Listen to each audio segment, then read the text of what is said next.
All right, so I stutter.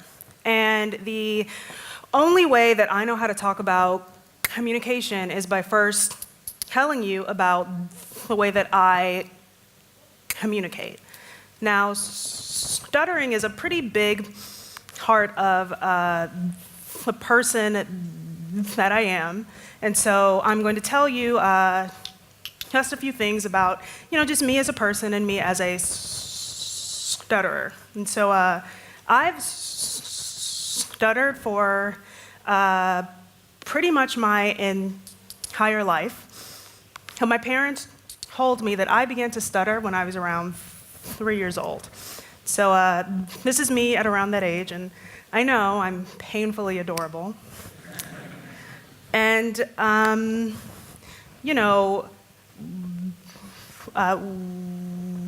when I began stuttering, my parents weren't all that concerned about it because, a ton of kids who are from 3 to 5, they stutter. But pretty much all of them kind of hit over stuttering by the time they hit 6 or 7. And so stuttering is also kind of genetic. And so like my parents stuttered until they were both around 15 or 20. My brother stuttered until he was around 10 years old, and it all just kind of disappeared for them.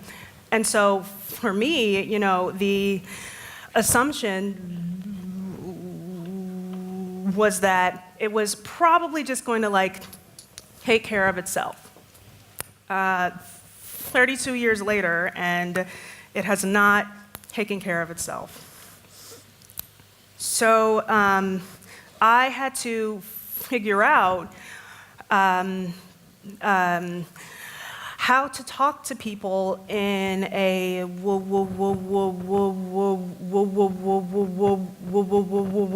way that, that I felt comfortable with, right? And so because stuttering gave me a ton of anxiety, the only way that I felt truly comfortable was if I just stopped talking. And so after about, 15 to 20 years of just completely avoiding all social situations, I finally, came to a place of okay, I have to conquer this fear. I was extremely unhappy. I was borderline depressed. And so I said, okay, how do I conquer this fear? And the only way that that I could think of was to pursue public speaking. And when I began to speak, my whole view of the way that we communicate just completely changed. So the first thing that I'm going to tell you about communication is that communication at its core is supposed to be an act of incredible empathy. The problem is that it's actually not very empathetic. And so I'm going to kind of give you an example of the way that we approach conversations. All right, so this is you, and you have an idea. And so that little bulb right there, that's your idea. Yay, your idea, this is awesome, right? And so you don't want to brag or anything, but you think that this idea could have legs, right? And so you think about the thing that you want to say. You think about the words that you want to use. You think about how you want to feel, how you want the person that you were talking to feel, right? And you are excited. I mean, obviously, this is the best idea to end all like you are. I am pumped about this awesome idea, okay? And so you present it to the other person, and you just know that they are going to think you are an amazing, brilliant, awesome person who has the best ideas, and they're going to say that you're the smartest person ever, and you should be president, because that's how awesome this thing is. And the way that they actually react is kind of like a normal, like, okay, great. I'm going to go back and email this person now because I was doing work and I was busy. So the problem with how we talk to people is that we don't want it to be like a two-way conversation, right? Like, we just want people to love,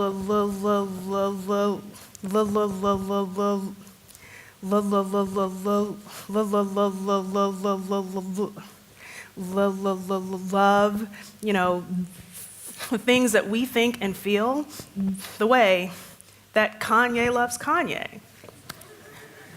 And like, who wants to talk to this person?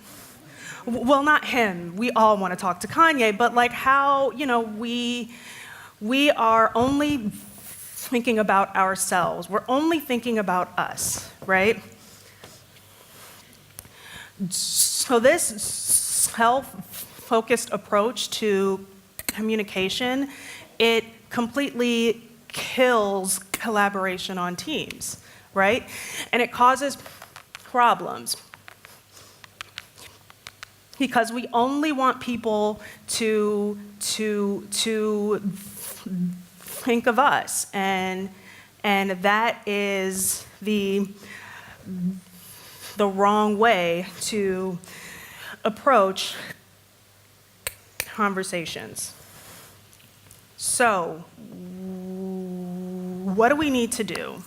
How do we improve the way that we approach conversations? We need to be empathetic. Now, empathy is defined as kind of like putting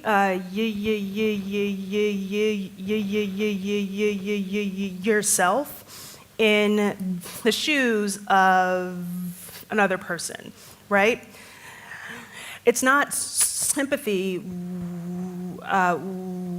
where we hear the things the other person says and we think, oh great, or oh no.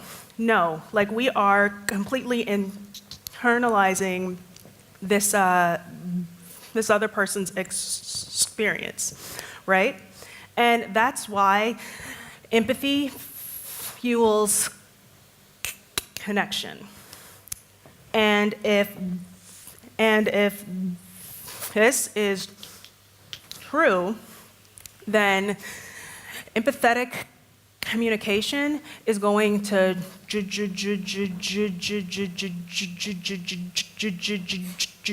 drive collaboration. So, these are all good things, but we are presented with two problems. The first one is that, you know, in 2016, the way that we communicate is through social media, is through Slack, Twitter, texting, and these are all just incredible tools, right?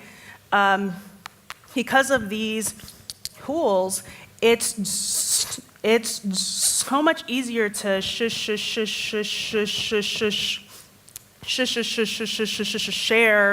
information. You can find a common ground with people who are on, a different continent. These tools are just the best thing ever. The problem, though, is that when you are communicating exclusively with these tools, you're talking to text on a screen. You are talking to an avatar. You're talking to a username. You aren't talking to an actual person.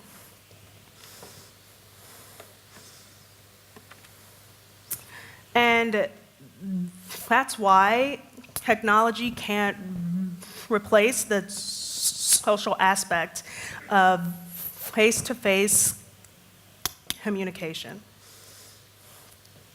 And here's another truth along those same lines. These failures of communication that we have, they can't be automated away. Because when you take away your computer, when you take away the software, when you take away your cell phone, you are dealing with a person. And this person has feelings and has aspirations and has opinions on things. And it's impossible to see people's thought processes and see how people think if all we're doing is communicating with them online, right? So we have to talk to people. And that brings us to the second problem. And that's that, people, we don't really like talking to each other, right? Because talking is incredibly difficult. Communication is incredibly difficult. And collaboration is terribly hard. So the only way to improve upon these things and to make collaboration better is if we can identify why collaboration fails. And the two big reasons why collaboration fails, oh, hello, thanks, is because people are afraid of being wrong, and people are afraid of being misunderstood. So let's first tackle that fear of being wrong. And all that is just the fear of being judged. And so, as a person who stutters, one of the words I have the most difficult time of saying is my name. And that's pretty average. A lot of people who stutter, we can't say our names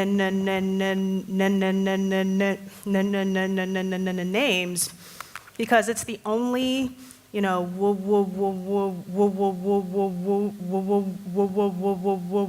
word that we pretty much have to say.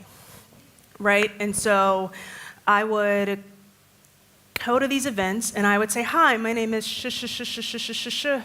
and I would be terribly embarrassed. And I would know that this person is totally judging me because who the hell doesn't know their name, right? Like that's, I can't tell you how many times I have decided to just, stay home because I didn't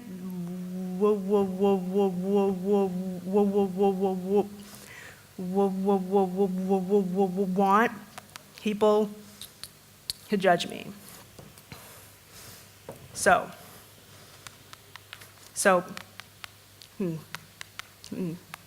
people are afraid of being wrong, right? And the second reason is because people are afraid of being misunderstood. Now, as developers, I can see how it is incredibly frustrating to try to explain things to people who, don't code, right? And so it's just a lot easier to kind of not talk to other people because they're probably not going to understand anyway, and I don't want to have to explain something over and over and over and over and over again because we all know that happens. I know that happens to me because I don't understand anything about development, and so, yeah. So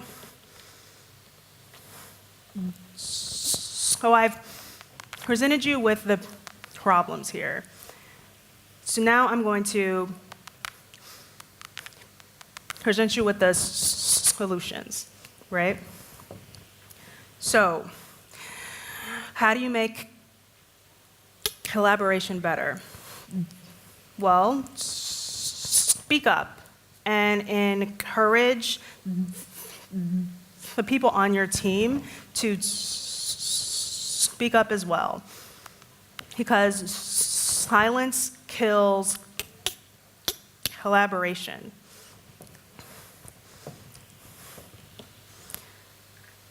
And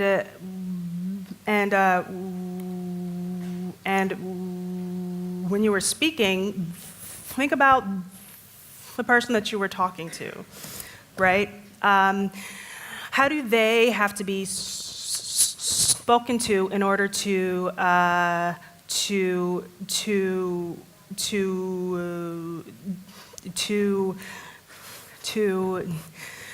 understand and embrace the message that you were trying to communicate with them?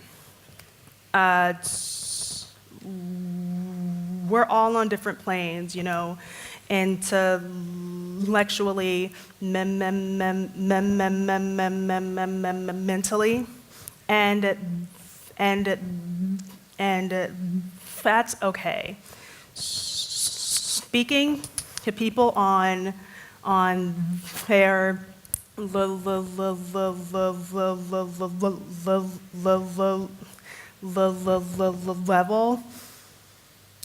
does not compromise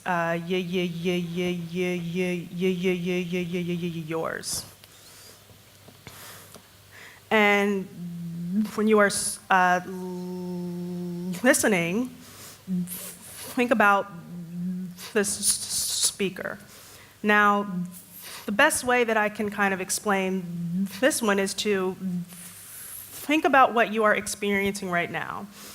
I know that it can be extremely difficult to just listen to me speak. And there are times when it's hard to just understand the things that I'm saying, right? So you have to focus, you have to be patient, right? So remember this when you are talking to people on your team who are, having a bit of a difficult time explaining something.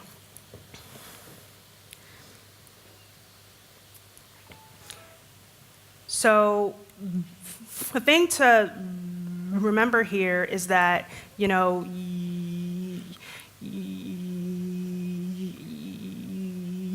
is that you should definitely keep talking, but encourage the people on your team who don't talk as much to, you know, chime in a bit more. Because, you know, when we put our heads together and when we approach conversations from a place of empathy, we are going to come up, you know,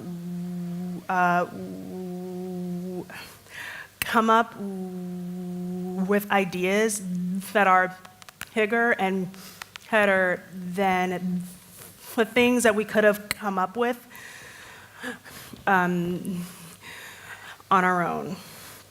And that takes vulnerability. You know, it's that vulnerability to pay attention to the person who is having just a difficult time, you know, communicating their ideas. It's the vulnerability to embrace silence when you are giving the other person, you know, the opportunity to speak. And that also takes courage. It's the courage to speak up when you are terrified that people are going to judge you, and the courage to stand there and stay with the people around you when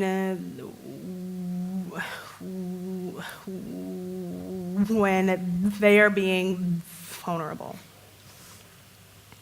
So, the keys to empathetic communication, vulnerability, and courage. And all of those things together are going to be the very sound and very solid foundation of collaborations on your teams at work. Thank you.